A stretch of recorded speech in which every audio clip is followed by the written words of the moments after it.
Hi, good evening, ladies and gentlemen. Today, you guys are meeting me again on Breaking the Silence with Amber Huck on Channel 52. And I have my part two panelist, which is, an amazing panelist that I have with me tonight. We will be talking about um, uncomfortable things. And that's what the show is about, because it's time to break the silence. And I would be inviting my panelist. Thank you so much, everyone, for joining me today at your Friday evening. So I would Most welcome. start Thank you. I would start with Denise Hunt. Denise, she's a young uh, mom, which is joining us from Patterson, and she believes in human equality. And, she works also, in the same city as Patterson. And she has been contributing with youth from a very young age by herself. And she actually has been an activist by doing herself in a younger age. So thank you, Denise, and please explain us, about yourself. Well, hello, good evening, everyone. My name is Denise Hunt. I am a mother of two beautiful children. I have an 11-year-old boy and a 7-year-old girl, and I work in Patterson. I grew up in Patterson, and I am excited. I'm excited about the conversation we're going to have today. I'm excited about speaking about the sensitive topics that a lot of times aren't speaking of, and I'm excited. Okay. Thank you, Denise. The next person I'm going to be introducing is Fariduddin, who is also a commissioner, was sworn, very recently. Thank you for joining us, and you yourself is an educator, with Patterson, and now you are, working as adjunct with Rutgers University. Thanks for joining us, and please let us know, in your own words, please let us know, your background and all that good stuff. Assalamu alaikum, everyone, and thank you for having me, Commissioner Amber Hawk and Channel 52. My name is Fariduddin, and I'm a teacher at Patterson Public School. I teach at John F. Kennedy Educational Complex since 2014, and about 2 years I'm teaching at Rutgers University. I'm involved in the communities. I'm from Bangladesh, and I came here in the United States of America in 2009. And I went back the same year to the Bangladesh to complete my bachelor's degree. That was incomplete, and came back next year in 2010 and completed my master's. And I'm here. I'm involved in the community in many ways. I'm involved with two nonprofit organization, Community Outreach Association, and Bangladesh American Sports League. I'm so happy to be here today. Thank you. Thanks a lot. And the next person I'm going to be inviting is our freeholder, Asad Akhtar. Thank you so much for joining us in your such a busy schedule. I know it's so hard to get you. You're so busy. um, and, you have been working as a freeholder for quite some time. And such a impressive bio. I would let you explain yourself about some words with us. Thank you. Sure. Thank you so much, Amber. Appreciate you having me on, and it's always a pleasure to join you. And appreciate all the work that you do in your family and our community. I'm proud to represent the 500,000 plus people who live in Passaic County as one of your 7 county freeholders. What we do as a board of freeholders is represent your county government. In Passaic County, I live in the city of Patterson, and in all our communities in Passaic County, you have county roads. You have county assets like the Preakness Healthcare Center, our sheriff's office, and our county jails, Passaic County Community College, Passaic County Technical Institute, our high school. So we have Passaic County Board of Social Services that provides a lot of social services to many people in the community. So many different assets and resources that we as a board of freeholders are lucky enough to be able to represent our constituents and citizens of Passaic County on deciding how those services are rendered, where the money is spent, and we feel lucky and grateful to do it, especially at a time like this with the coronavirus. We're doing a lot of testing and a lot of aid to people in need right now. So we're trying our best to help those who are dealing with this crisis, a public health crisis and an economic crisis at the same time. My background, on top of being on the Freeholder board for the last 4 years, is that but prior to that, I graduated from Seton Hall University, grew up in New Jersey, and after that I went to work for Congress in Washington, D.C. I worked on Capitol Hill for 13 years. 11 of those I worked for Congressman Pascrell, who represents Paterson in the 9th Congressional District, and I got a chance to work both in Washington, D.C. and New Jersey. So I'm lucky enough to have experience both at the federal government level and now at the county government level. Awesome. Thank you for joining us. Thank you. And last Thank but not least, we have Liza Chaudhry. Dr. Liza Chaudhry is a scholar, activist, and yogi with several years of experience working in the field of community and correction and teaching on a high level. And she is such an amazing, I would have to say, different characteristics, put it in a woman that, I cannot do justice explaining more about her. So Dr. Liza, please, share with us your experiences. Hi, everyone. Thank you for joining us tonight. And thank you, Amber, for allowing me to be on this panel. Just a little background about myself. I am a Bangladeshi American, citizen in Passaic County. I was born and raised in Passaic. From two very loving parents, and I have a wonderful sister who's a federal probation officer right now for the federal government. Prior to me becoming an academic, I worked as a juvenile probation officer for 10 years. I definitely saw a lot of injustices in the system. This is kind of what drove my passion to get my PhD, and I'm what's considered a critical criminologist in the way that I look at the system and systemic oppression and how that relates to some of the issues that we see today. Recently in 2017, I co-founded a organization, a nonprofit called Reimagining Justice, where we advocate for more transformative justice models and restorative justice models, and we educate the community and stakeholders on the importance of looking at violence as a public health issue. Also, coming in soon, in August, we are actually, Reimagining Justice is going to work with St. Joseph's Hospital in starting a hospital-based violence intervention program in the city of Paterson. So that's another project that we're currently working on right now. Awesome. Thank you for joining me. And such a great panel. I already feel the energy coming, out of this. So today's topic, we're talking about, our own, everybody's talking about Black Lives Matter, but I think before we discuss that, we need to talk about our own biases. And my first question I would start with the panel is, why is it important for us to reflect on our own biases, and where does it actually comes from, and how can we, where can we go with that?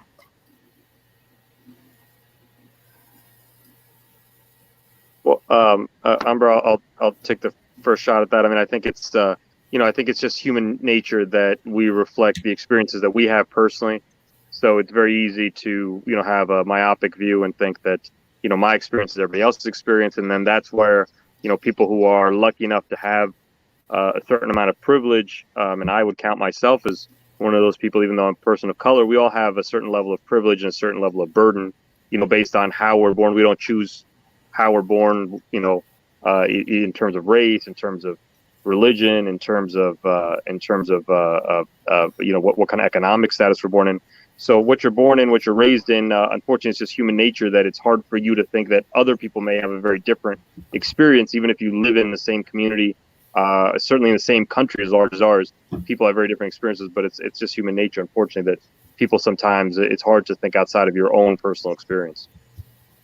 Okay. Thank you. Denise?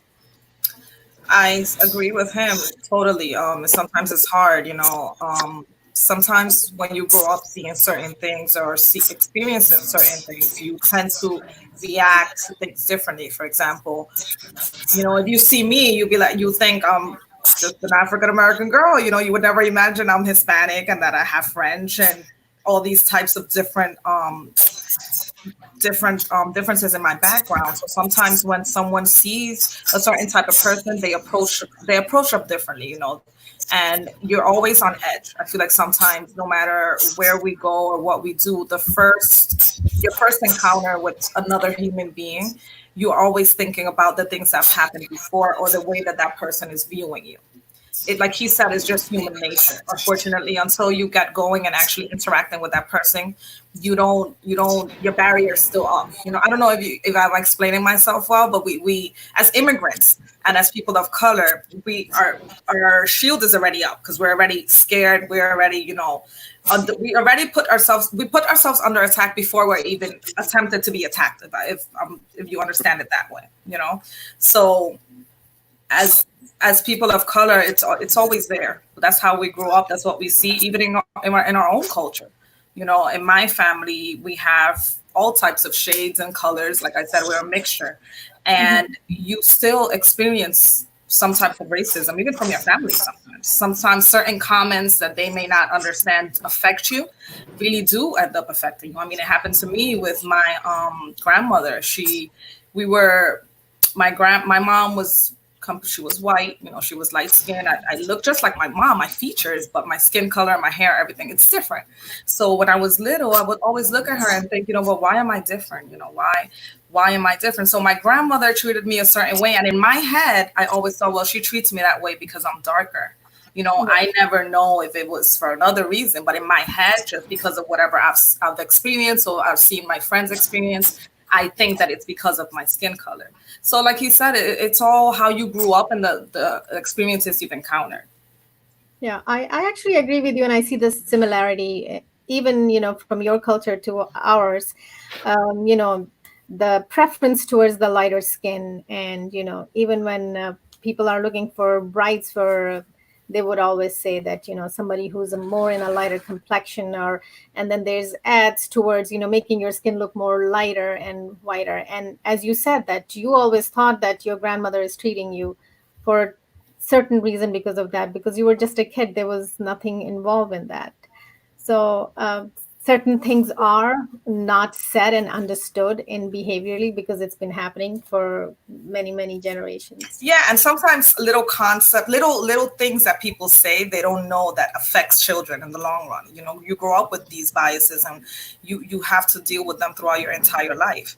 And maybe the older people don't realize how much it affects, but it does affect, and it takes a great toll on children. I mean, because of my experience, I always tell my kids, and especially my daughter, I always tell her, "My God, you're beautiful. Your hair is beautiful," because I want her to love herself and appreciate herself. You know. Absolutely. Dr. Liza.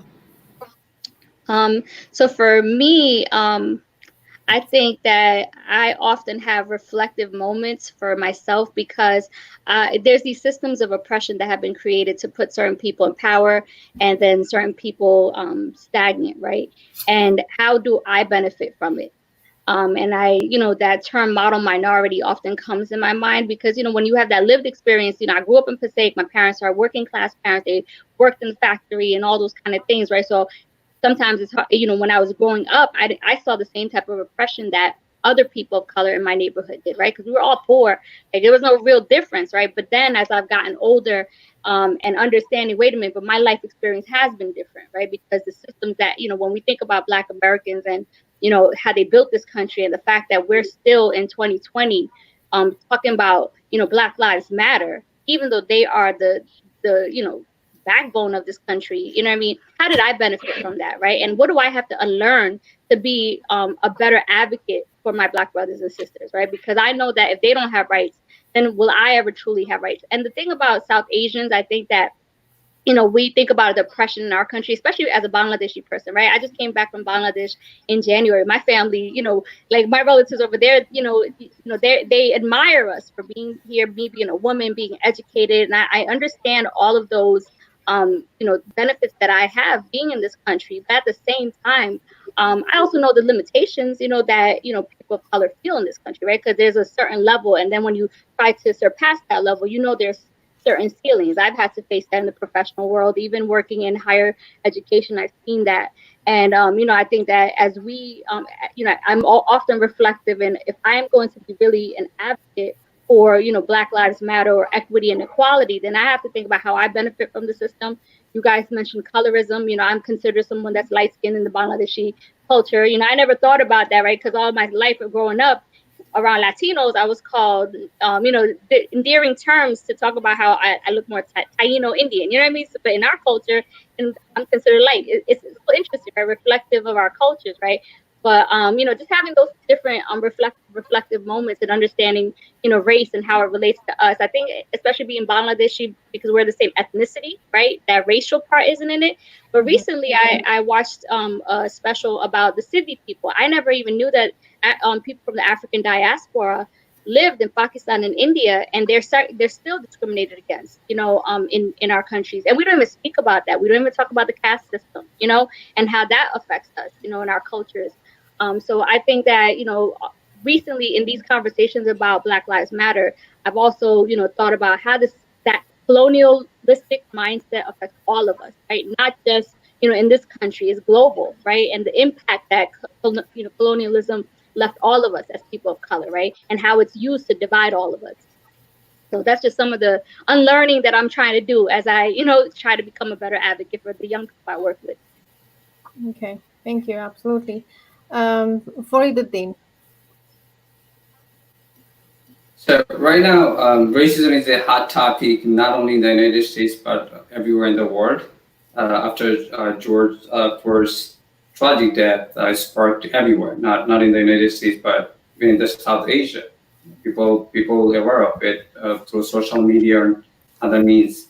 So I believe that racism, not between the different cultures, but yes, racism existing even among the people of the same culture. And as a Bangladeshi American, I can say that how is it existing even in the same culture, the culture I belongs to.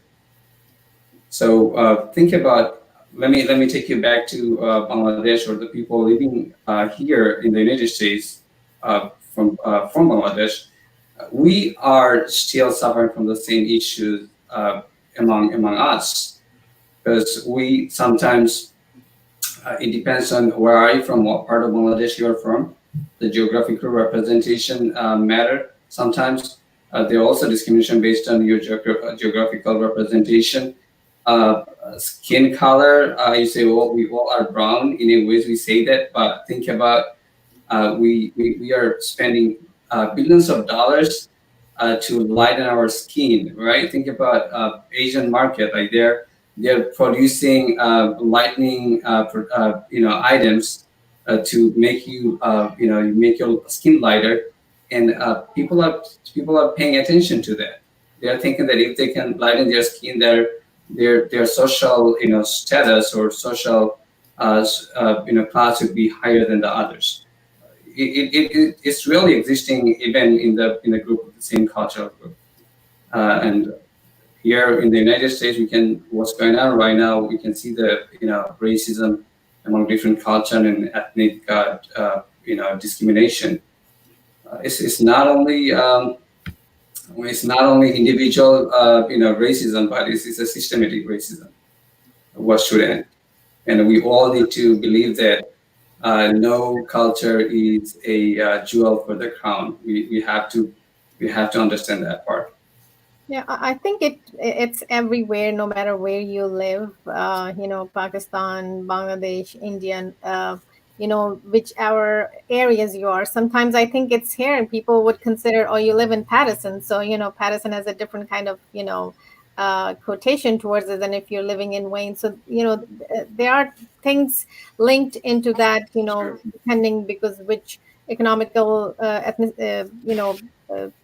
area you're belonging to. So there are underlying under the rug things anywhere you go. It would be part of it. So the next thing that I want to talk about is I'm speaking from because I do have certain conversation with I'm speaking, immigrants. They come in this country for a better life. And I'm going to specifically talk about, because I had conversation with my older crowds, Khala, Nani, Dadi, Denise, Kala Nani Dadi means aunts, uncles, and grandmas. And they said that, we came from our countries and, we had hard time back home. There was a war going on there. Now we are coming here to live peacefully. And why bring other people's problem to us? So, if there's a problem happening among Black folks, that's their problem. What does that has to do with me? I'm working 9 to 5, doing my job, not getting in trouble with anyone. So why would it matter to me? Whatever they have to do, that's their problem. Let's talk about that. How is that connected? And how is immigration connected with Black folks and any of immigrants? I want to go to Asad Akhtar first because you Yeah, have such a great knowledge background. No. I mean, I think we all have, again, this goes back to our own experiences, but I appreciate what you're bringing up because it's honest. We're being honest about our communities. And sometimes, we make this just a white-black problem that white people are the racists, Black people are the victims, and everybody else in between is, whatever, So, but it's not true. It's not true. We know that there are many the racism, like you mentioned, is international. It's not just American problem. It's international. It's worldwide, and even amongst our own people, even when people of the same race, we find ways to divide ourselves, to discriminate with each other, to find ways to keep each other down. So it's not surprising that the immigrants who come here to this country, oftentimes they are held up as an example by whites or others who want to say that, that racism is not really a problem and that why can't you just follow the example of the immigrants who come here, who do their work, who shut up, who keep quiet and don't cause trouble, right? Don't quote unquote cause trouble. And I think that's because many of our people immigrated to South Asia, especially we came from, or our families came from more oppressive places or places with less opportunity. So they're grateful. They're grateful for the opportunity here. They don't want to have any issues, so they stay quiet, and they concentrate on their families and their situation, and that's all well and good. But those of us who were raised in this culture, who came up in this culture, and understand that freedom is not only an opportunity, it's also a responsibility. And I can't just simply look at my situation and say, okay, well, it's fine for me to be fine, but for my neighbor across the street, or for my neighbor on the other side of town, or for my neighbor, in an urban area and I live in a suburban area, the fact that they don't have the same opportunity, their children don't have the same chances as mine, that's okay. And that's not. In a democratic society and in a liberal society, that's not okay. So, when we talk about privilege, it's always talked about as white privilege. But truthfully, most of us who are South Asian have a lot of privilege. Our families and our parents who came here, grandparents, whoever it may be, they didn't come here with any real burden on them. They came here with discrimination, sure, but not nearly the same kind of discrimination faced by Black Americans. And they came here with opportunity. In some cases, they came with education or the opportunity to get education. And many of us lived I grew up in a very financially stable household. I never had to worry about a meal coming to me. I never had to, it was a foregone conclusion that I'd go to college.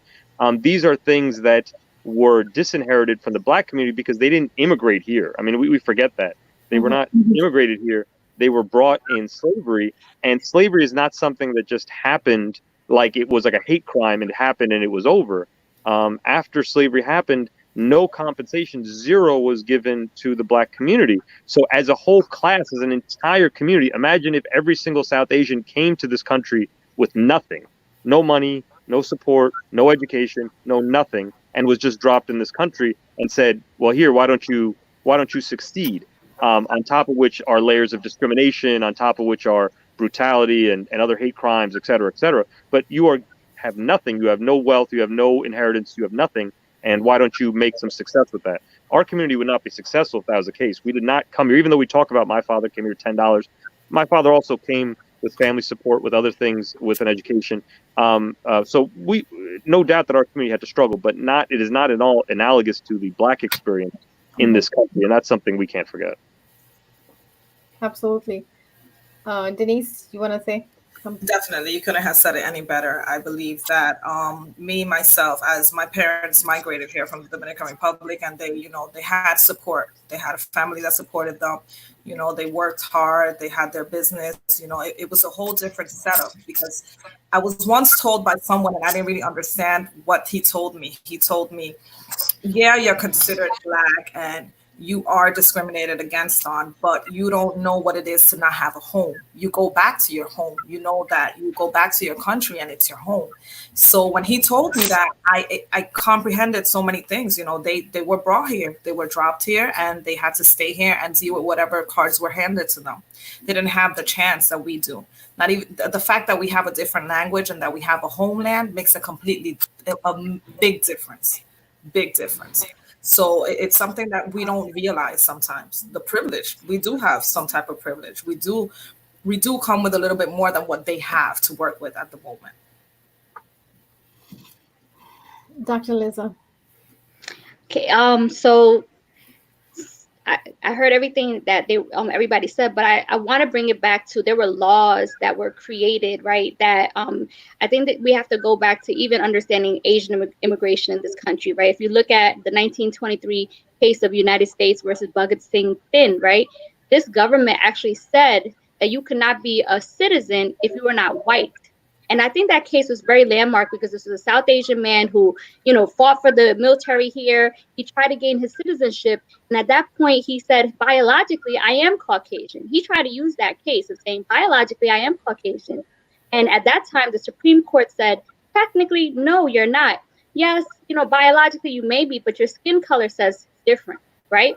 And that's very important to understand that history of race in this country, right? That us Asians, we came before the Immigration Act, right? We were here, but we were not allowed to, file for citizenship in the same way that white immigrants were, right?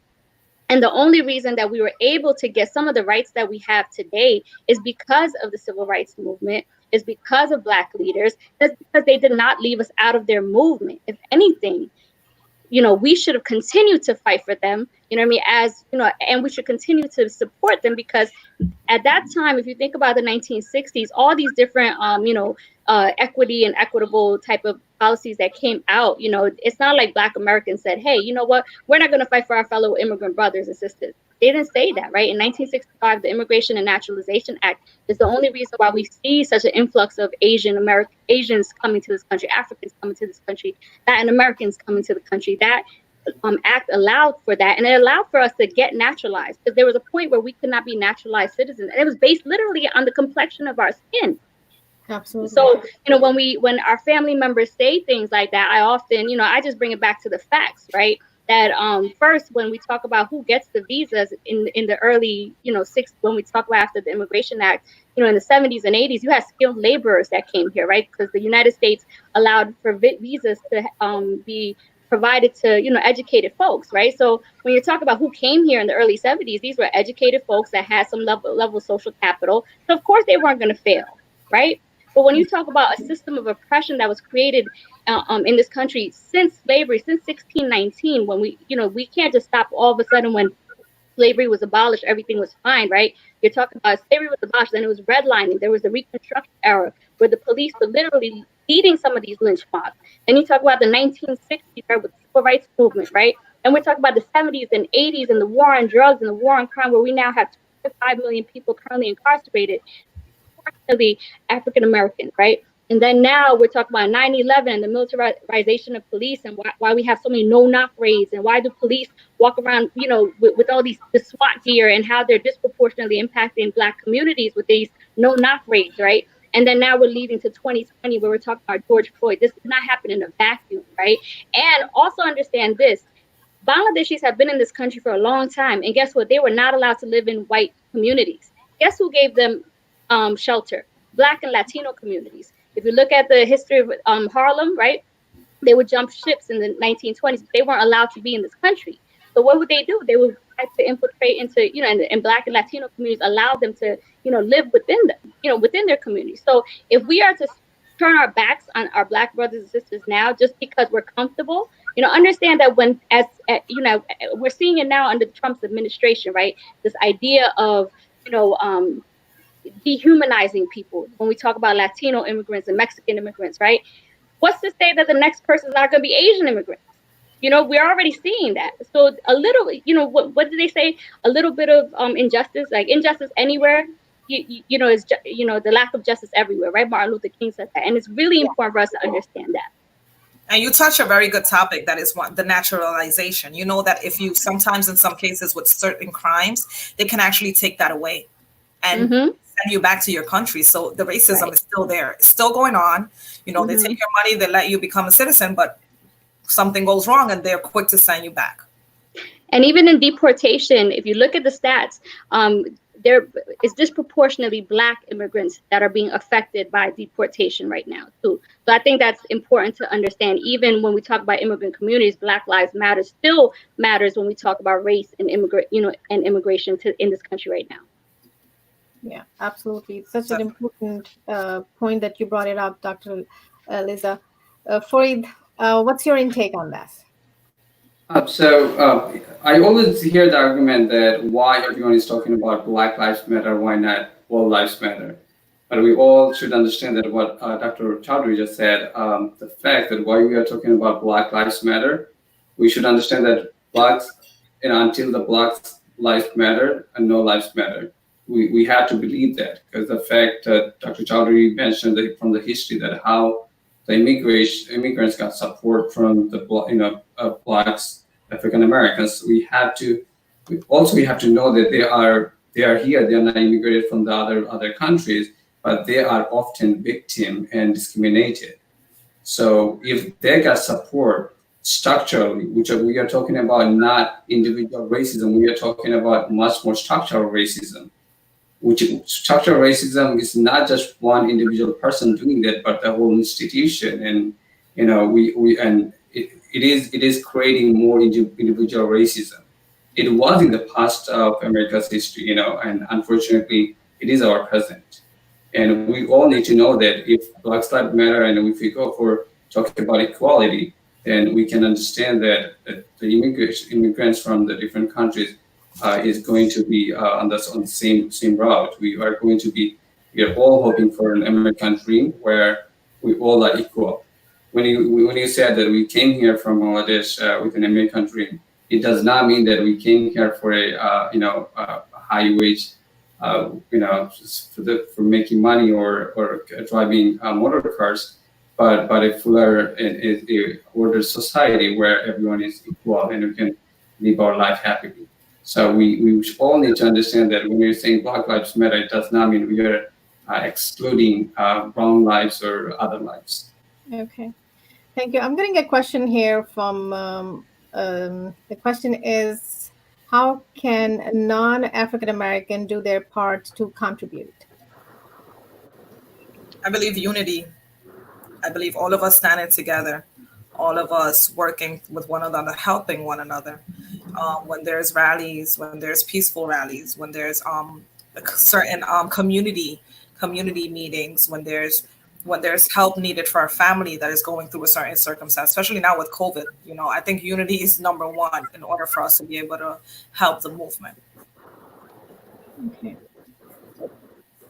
Just going for a rally is not enough, you know. No, but I'm saying attending meetings, attending city hall meetings, you know, reaching out to our neighbors, to our neighborhood, and being participant of things. Because unfortunately, there are resources, but a lot of people don't know about the resources that they are in Passaic County. So I think reaching out to people and helping them, and you know, motivating them, and actually standing by them throughout whatever it is that they're going through would help us become a better community in general. Okay. So most importantly, I feel, I'm sorry to bother you. Most importantly, we should understand that we all need to, all the minorities groups should get out on November 3rd and vote against racism. We are not talking about Democrat or Republicans. We are talking about against racism. So make sure that everyone get out and vote on November 3rd. Yeah. I think I just would like to add, in a diverse community like Passaic or Patterson, right? You know, where we have a lot of there's a lot of segregation that goes on, even though we are so diverse. And I would urge Bangladeshis to reach out to the Black community, right? Because right now, find out what is the agenda, what do you need us to support you with, right? You know, is there a council meeting you want me to show up at? Do you want me to pass around, petitions, right? And also educating ourselves, right? It's time for us to change that cycle in our own households, right? A lot of my friends that are South Asian have reached out to me. Hey, Lisa, can you give me some books to read? Because I want to break that cycle with my children. I want them to understand what this is. It's really important because we can't just be like, okay, we're going to help everybody now without having some self-reflection and handling within the house, having those difficult conversations with your uncles, your aunts, your parents, right? We have certain things that we say, we call other groups of people, and not allowing that, right? Not just pacifying. Sometimes we're afraid to speak against our parents because of the cultural part, you know what I mean, or be not seeming disrespectful. But this is not the time to play, shy anymore, right? Because those are things that proliferate beyond just household conversations. This is literally structural oppression and how implicit biases come out in, like, okay, well, what if your parents own a store? Would they hire a young Black man to work for the store? And if not, why? Why not? If they are capable, why? And these are like, this is simple conversations. There's a lot of our people, South Asians, are, they own stores. They work in the tech industry. Have those difficult conversations. Are you ready to talk about your own biases? Because it's good to look out for our own people, right? And which we do. We do a great job at that as South Asians, right? But are we willing to extend that hand to Black Americans and really be there for them? They've been there for us historically in this country. Absolutely. So I want to take it from Freeholder. I know what can be done, or what are the areas or venues that you think that people can be doing to become more incoherent with becoming involved. Yeah, so I think what Dr. Chaudhary brought up, a fantastic point, very key point, is that within ourselves we hate to admit it, and again, as people of color, but it's not just a white, even amongst the Black community. Again, there's discrimination against other. There's definitely discrimination based on those people who have something and those people who don't, right? So in this country, and it's beyond this country, it's just everywhere. The people who have believe that those who don't have want to take it from them, right? That's where the fear comes from. So that's why the fear of, you're sitting in your car and a young Black man is walking by, you lock the door, right? Because you fear that this individual, right, that you fear because of your preconceptions, that this person is a danger to me, right? That's where the same thing where people they see young Black men walking in their neighborhood who are not causing any trouble, not doing anything, but they see them as a danger to their neighborhood. They call the police, and now all of a sudden the police are involved. Now all of a sudden the situation's escalated. That's where we get into these kinds of situations on a personal level, realizing I shouldn't discriminate or see people in a way just based on their color. And especially when it comes to young Black men who really face not just police brutality, but they are not given the benefit of the doubt. If you exchange a young white man or even a young brown man, listen, I walk into situations, people see me all the time. I walk into situations, I live in Patterson. No one ever thinks of me as a threat. People don't look at me as a threat because I have a non-threatening brown face or whatever, right? But that's not the case for young Black men. That may not be the case for South Asian men with darker skin tones. And we have to recognize the fact that we see people in this way and that we have these preconceptions. So individual responsibility to see these things, recognize things, and realize, my brain's not wired the right way when I see people this way. That's, first and foremost on personal level. And secondly, on a larger level, systemic level, it's not enough just to, and I agree completely with Fareed that we're against racism, Democrat or Republican, we should be against racism. But I think you have to go to the second step of we need to vote for people who are willing to make the changes to the systemic racism in our society when we see that it's not an equal system. Again, my children who are born have so much more opportunity than so many other children, not just Black children, but so many other children living in poverty, living in other situations, entrenched situations. They have much less opportunity than my children do. And that's not fair. That's not right. And so even though the system may benefit someone like me, may benefit other people who are comfortable, we have to be willing to vote for leaders who say, listen, if we're truly an equal and democratic society, then we have to make the uncomfortable changes that help level the playing field for everybody. So trying to embrace and support those people who are willing to take the chance to embrace change that it's going to be difficult and not easy for everybody to accept. Absolutely. And when you talk about, I'm so glad that you did bring the, point about change. Change absolutely cannot come easy, but we have to start somewhere. Just like Yeah. questions on, writing up, getting involved in the, community hall meetings. I did want to bring up there are so many organizations who are working on different kind of changes, and they're writing petitions. Something like, advocating for centering community voice in police, enforcement, and advocating to ban and criminalize police use of chokehold, and certain trainings, because we did see that how, again, I don't want to talk politics, but how it was peaceful protest going on, and then the military got involved, and it went in a very different direction. So thoughts about that? Can I ask a clarification? Exactly, like what did you want to talk? Like, what thoughts on what the protests or? Yes, what do you guys think?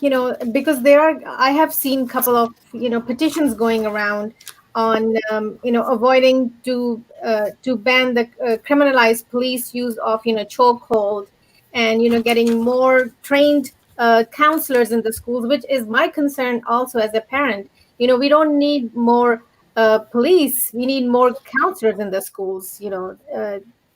Than holding it in that way, and utilizing kids to be. I know that you worked in the juvenile system. uh, that's another whole chapter by itself, but where I'm trying to go with this. Yeah.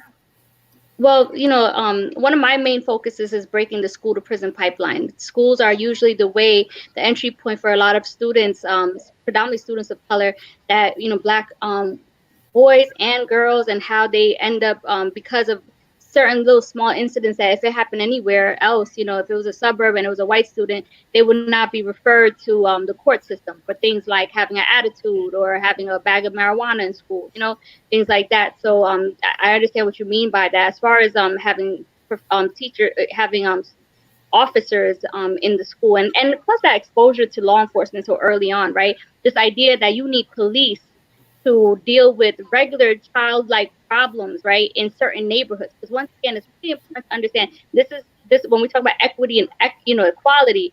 Is this happening in every neighborhood, or are they dehumanizing certain kids in certain neighborhoods, right? Mm-hmm. But going back to some of the demands for Black Lives Matter, this idea of qualified immunity, I think absolutely, if a police officer is doing something unjust and is breaking the law, then us as citizens should not have to pay out their civil suits. I'm sorry, we shouldn't. They should pay out, and maybe hold them accountable. The second demand would be, putting more budgeting into community-based violence intervention programs. Absolutely, right? Why not build the capacity of the community to deal with, some of the issues in the community, right? Why are we always depending on the police? We're giving the police an impossible job. We're telling them to be domestic violence counselors. We're telling them to be mental health counselors. We're telling them to respond to drug addiction. We have not trained them. They don't have psychology degrees. They, all we train them is for 6 months to carry a gun, right?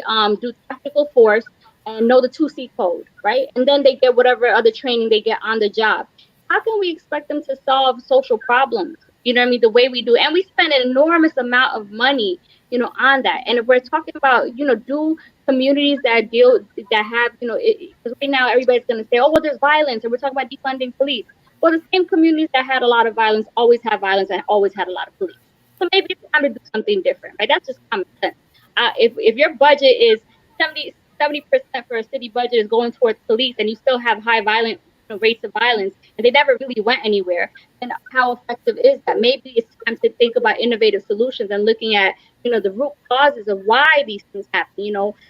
Why not look at the strength in the community, right? We have community leaders that are willing to do the work. Why not give them the training that they need and the support they need, and build out some kind of infrastructure for public safety within the community? That's something that I'm very passionate about right now, because in Newark is the model right now, right? Newark, for the last 3 years, they went through a consent decree, right, from the federal government, meaning their police were found guilty by the federal government of not following, the Constitution, right? They went through all these healing processes. And now, in addition to that, the mayor also supported funding to create a community-based public safety team, right? Which is the use of credible messengers, crisis intervention specialists to deal with gun violence, right? So simultaneously, while they were healing their relationship between the police and community, they also expanded on the budgets to create some kind of public safety mechanism that utilize activists, that utilizes the voices that matter the most, even people that were formerly incarcerated, because who better to talk about, these experiences, besides the people that actually lived through them, right? Because they're the experts, right? We're not the experts. I've never shot a gun. I wouldn't know what that feels like. You know what? I need to hire somebody that wants to do the work and has had that experience, that kind of hurt, And we're talking about trauma. We're talking about complex PTSD. So our police are not trained in any of that. They don't even know they're not even trained to see what a person that's autistic, right? Some of their symptoms are, what they're, how they behave. And we're seeing that some of the lack of training has led to the use of force because they don't understand it, right? Correct. And meanwhile, we have trained professionals that go to school that understand, and we're not utilizing them in the way that we're utilizing the police. So yes, I think that absolutely the demands that Black Lives Matter has on the table are important, and all of us need to think about how this will affect the future of our country, right? And when we talk about defunding the police, it's not saying, hey, at this moment we're not saying, hey, just shut down every police state. We're saying police budgets have become enormous and they are not reflective about, in actually stopping crime.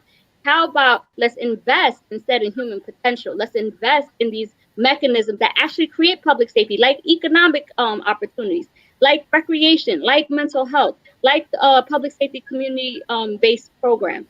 And we're seeing, and we have a model in Newark. Literally, they have, you're seeing it, so. And they're 20 minutes away. So when we talk about these demands, they're not off base. Historically, they're important, right? And we have evidence-based solutions that can, provide a safer and more equitable community in this country. Awesome. Thank you. Fareed, do you want to reiterate something? Yeah, I do agree with your statement that you said we need more counselors and police officers. I'm not saying that I do agree 100%, but I'm saying that what Dr. Chowdhury said, that our police officers are not well trained, that they can counsel our community what should be done or not, but they're just enforcing rules, which is against Constitution. So yes, our police officers should be our counselor for the community and against violence. They cannot just we follow their emotion and do whatever they want, but they should understand what they should have done, in the right way. So I do agree with Dr. Chowdhury that our police officers need more training on other aspects that they should be educated on. And again, ending racism is not an individual task, but it's a collective task. We all need to work on this to end racism everywhere. Yeah. So I know we're coming very close to our ending time. I do want to, thank each and every one of you. I would ask your last final comments if you guys want to give, final comments to our audience. So I would go ahead and get started with Denise.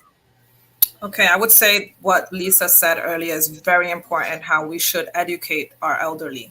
They come with a mentality, but we should try to show them the history of it, get them more involved in voting, get them more involved in the community. That would be of great help. Both the elderly and the children should both understand what is going on. A lot of the children don't know what's going on. A lot of our elders don't understand what's going on either. So they see us advocating and talking about things, but they don't understand. The importance of them actually understanding is amazing because, like she said, there could be so many employments open for people. We can show the government that we are united. That a Hispanic store is not only going to be employed with Hispanic people, that a Bangladesh supermarket is not going to be employed with their people. If we are all inclusive and we all teach each other and help each other, we can all create a change. We can become such a great big movement, and we could be able to mobilize and help fix everything. Also, what she said about the police department, amazing. It is true. There's so many graduates that got out of school and they can't find jobs in their field. They cannot find jobs. They don't know what to do. They end up, working in a completely different area, and they can be used. It's not only the cops. I don't state that the cops are at fault for everything, because like she said, they aren't trained for certain things.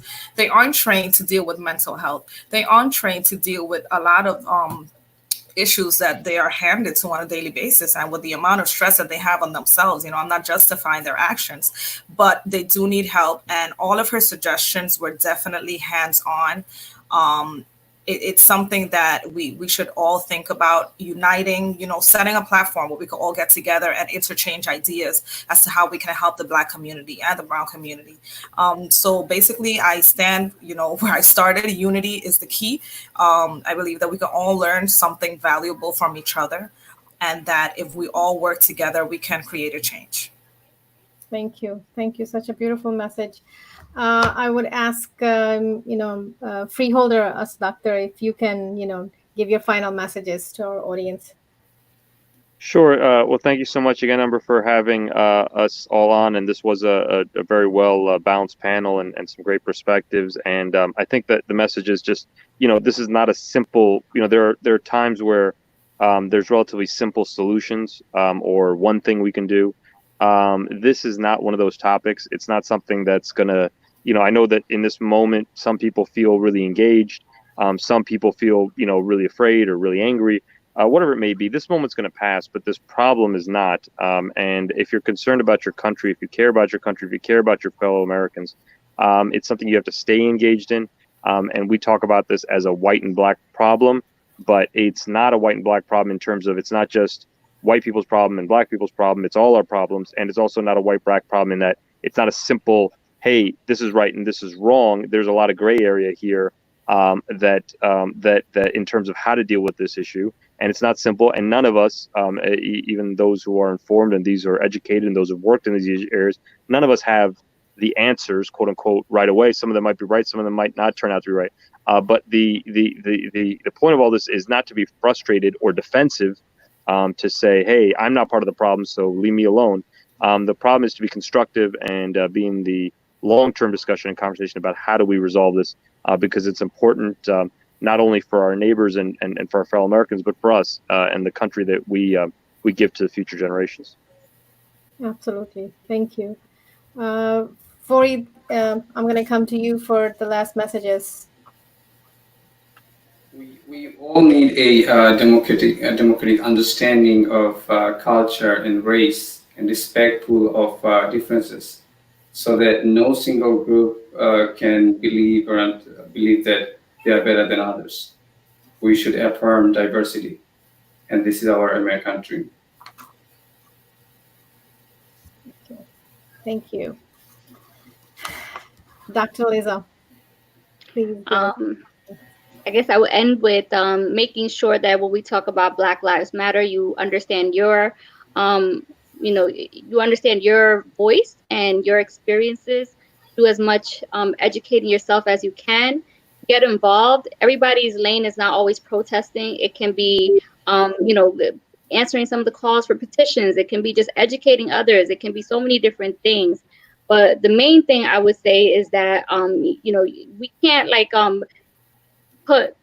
say, hey, yes, we're going to fight for this matter if we haven't dismantled it in our own homes.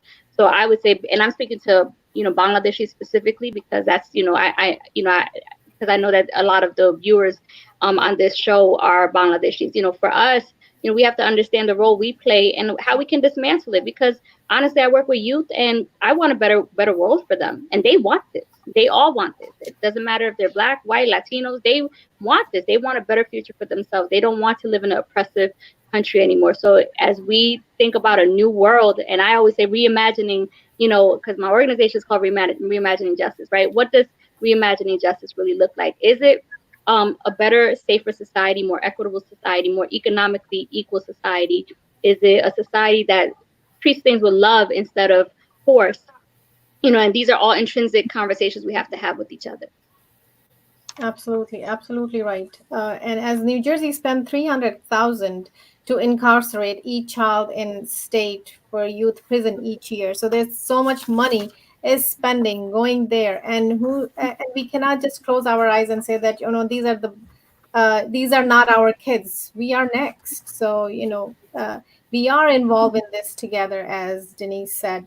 And, Mahatma Gandhi's quote was that make injustice visible. It would not go unless it's not going to be, done together.